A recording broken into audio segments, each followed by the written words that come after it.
I walk through the shadow of death left to fear. This is a journey through the halls of hell.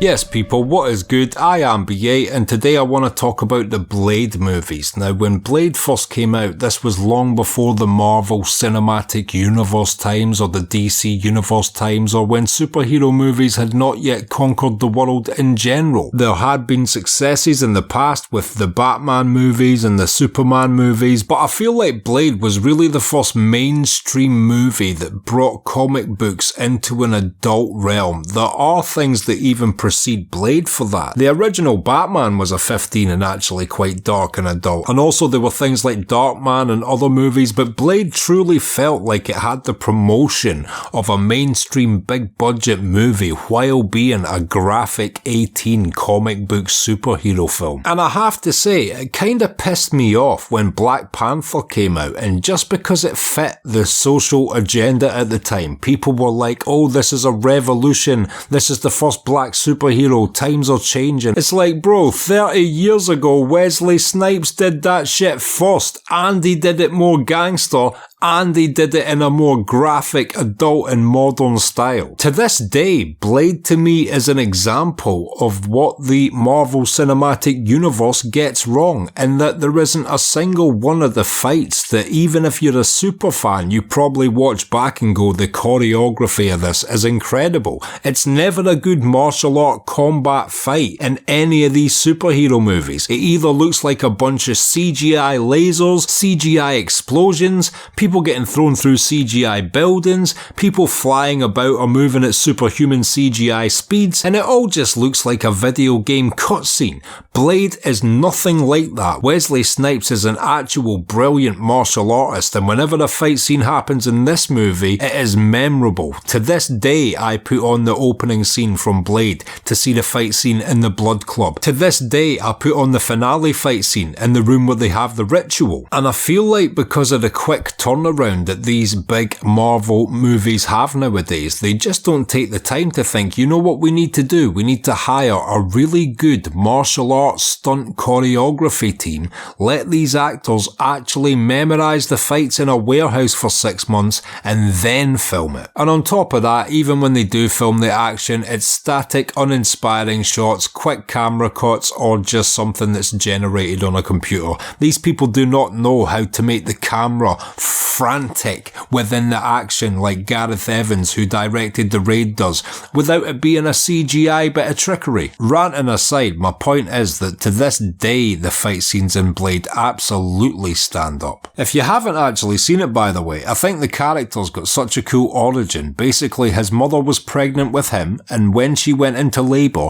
she was bitten by a vampire, causing him to be born as a half vampire, what they call a daywalker, because he was born with many of the positive effects and not many of the negative effects. He still has the bloodlust, but he can walk in the daylight, unlike the vampires, for example. Also, instead of just feeding on humans, he has a friend called Whistler who is creating a synthetic blood for him to take. So there's almost a layer of being an addict attached to this story, because whenever you see Blade have to take his blood capsules, it just basically looks like a heroin addict shooting up. And Stephen Norrington, who directed this movie, deserves about $1 billion because he is the one that was responsible for the modern redesign of Blade. Prior to his iteration of Blade, Blade was a blaxploitation character. If you look at photographs of the first time Blade appeared in a Marvel comic, he had a green cargo jacket,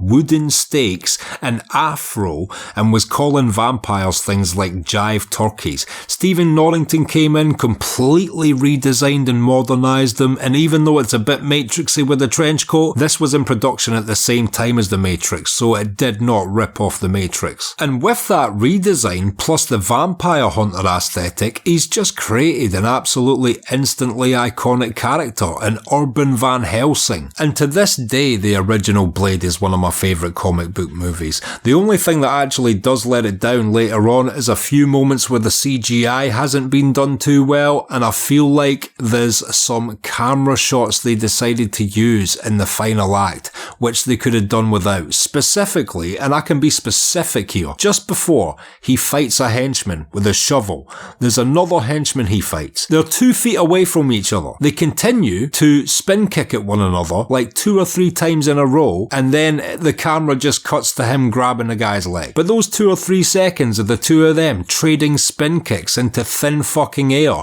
was a completely ridiculous looking shot for me, and really strangely terrible choreography in amongst what is otherwise a really great fight scene. Then Blade 2 came along, directed by the visionary Guillermo del Toro, and he put a completely new spin on it. He created an alpha species of vampire called the Reaper, whose bottom jaw actually opens up so their entire mouth can open up sideways, and they even feed on vampires, causing a team of vampire assassins who had been training to kill Blade to be forced to team up with Blade in order to take on the new threat of the Reapers. You can tell that due to the success of the first one, a lot more money got thrown at this, and with Guillermo del Toro directing it, you know it's going to be an amazing film. I will say that the fight scenes for me aren't quite as strong as in the first, and that is even more sacrilegious considering that Donnie Yen is cast as one of the vampire assassins who was trained to hunt Blade. He's only used in a tiny little moment in a fight scene